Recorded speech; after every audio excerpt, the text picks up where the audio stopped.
அருமையானவர்களே, இந்த நாளிலும் அவனுடைய வார்த்தை நட்பத்திலே கொண்டு வருகிறேன். மார்க் 11:23 பாருங்க. எவனாகிலும் இந்த மலையை பார்த்து நீ பெயர்ந்து சமுத்திரத்திலே தள்ளுண்டு போ என்று சொல்லி தான் சொன்னபடியே நடக்கும் என்று தன் இருதயத்தில் சந்தேகப்படாமல் விசுவாசித்தால் அவன் சொன்னபடியே ஆகும் என்று மெய்யாகவே உங்களுக்கு சொல்லுகிறேன். எவனாகிலும் அப்படின்னா இயேசுவை விசுவாசிக்கிற எவனாகிலும், பெரிய பாஸ்டர் தான், பெரிய அப்போஸ்தலர் தான், தீர்க்க அப்படிலாம் இல்ல. ஒவ்வொரு விசுவாசியும் எவனாகிலும் இந்த மலையை பார்த்து நீ பெயர்ந்து சமுத்திரத்திலே தள்ளுண்டு போ என்று சொல்லி, அப்ப ரெண்டு விஷயம் இருக்கு. மலையை பார்த்து, அதுக்கப்புறம் பெயர்ந்து சமுத்திரத்திலே தள்ளுண்டு போ என்று. அப்ப நீங்களும் நானும் எதற்கு அழைக்கப்பட்டிருக்கோம்னா, மலைய பார்த்து பேச. நம்ம பிரச்சனை என்னன்னா, மலையை பத்தியே பேசுவோம். இந்த பிரச்சனை எவ்வளவு பெருசா இருக்கு, அவர் எவ்வளவு பெரியவரா இருக்கிறாரு, ஐயோ எப்படி நடக்க போகுது, இந்த வியாதி ரொம்ப கொடூரமா இருக்கு, இந்த வைரஸ் வந்தா இதெல்லாம் நடக்குது, இந்த ஃபீவர் வந்தா இப்படிலாம் இருக்கு, இப்படி நம்ம பேசிட்டே இருக்கோம். ஆனா ஆண்டவர் சொன்னாரு, மலையை பார்த்து பேசு, பிரச்சனையை பார்த்து பேச பழகு, பிரச்சனையை பார்த்து நீ பேசு. அடுத்து என்ன நடக்கணுமோ அதை பேசு. நம்ம பாருங்க, பிரச்சனையை பார்த்து ஐயோ எவ்வளவு பெருசா இருக்கு அப்படி பேசிட்டு இருக்கோம். ஆனா ஆண்டவர் என்ன சொன்னாரு, பிரச்சனையை பார்த்து அந்த பிரச்சனைக்கு என்ன நடக்கணுமோ அதை பேசுன்றார். கடனை பார்த்து அந்த கடனுக்கு என்ன நடக்க வேணுமோ அதை சொல்லு. கடனே நீ என்னை விட்டு போ, இனிமே நான் கடன் வாங்கவே மாட்டேன் அப்படின்னு பேசுறார். வியாதியை பார்த்து, வியாதியை உனக்கும் எனக்கும் சம்பந்தம் இல்லை, இயேசு எனக்கு பரிகாரியா இருக்கிறார், இயேசு எனக்காக மரித்திருக்கிறார், என் பலவீனங்களையும் பாடுகளையும் சிலுவையில் ஏற்றுக்கொண்டு விட்டார், நீ என் வாழ்க்கையிலே இடமில்லை, நீ என்னை விட்டு போ அப்படின்னு மலையை பார்த்து, வியாதியை பார்த்து பேசணும்.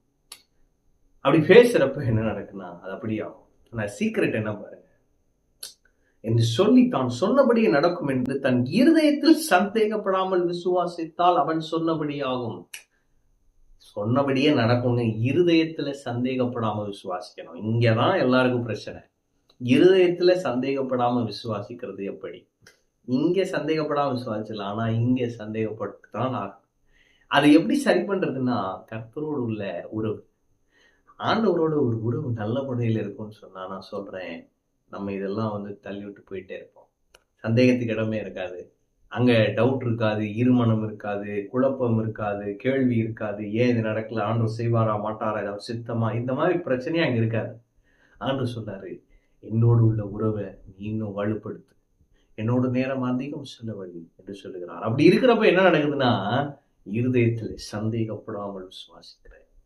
எப்படின்னா, நான் சொன்னபடியே நடக்கும், நான் என்ன சொல்றேனோ அது அப்படியே நடக்கும், நான் மலையை பார்த்து என்ன சொல்றேனோ அது அப்படியே நடக்கும், என் பொருளாதார செழிப்பை பார்த்து என்ன சொல்லுகிறேனோ அது அப்படியே நடக்கும், என் சரீரத்துல இந்த வியாதியை பார்த்து என்ன கட்டளையிடுகிறேனோ அது அப்படியே நடக்கும், என் பட்டணத்துல திருடு இருக்கக்கூடாது நான் கட்டளையிடுறேன், என் பட்டணம் நல்ல ஒரு பட்டணமா இருக்கும், திருடு இல்லாத பட்டணமா இருக்கு. இதெல்லாம் எப்படிங்க நடக்குமா, சொல்றது இப்படி ஒரு மாதிரி இருக்கே அப்படின்னா நான் சொல்றேன், கிறிஸ்துவுக்குள் நீங்களும் நானும் ராஜாக்களா இருக்கிறோம். ஒரு ராஜா சொன்னானா எல்லாம் கேட்டுதான் இல்லைங்களா?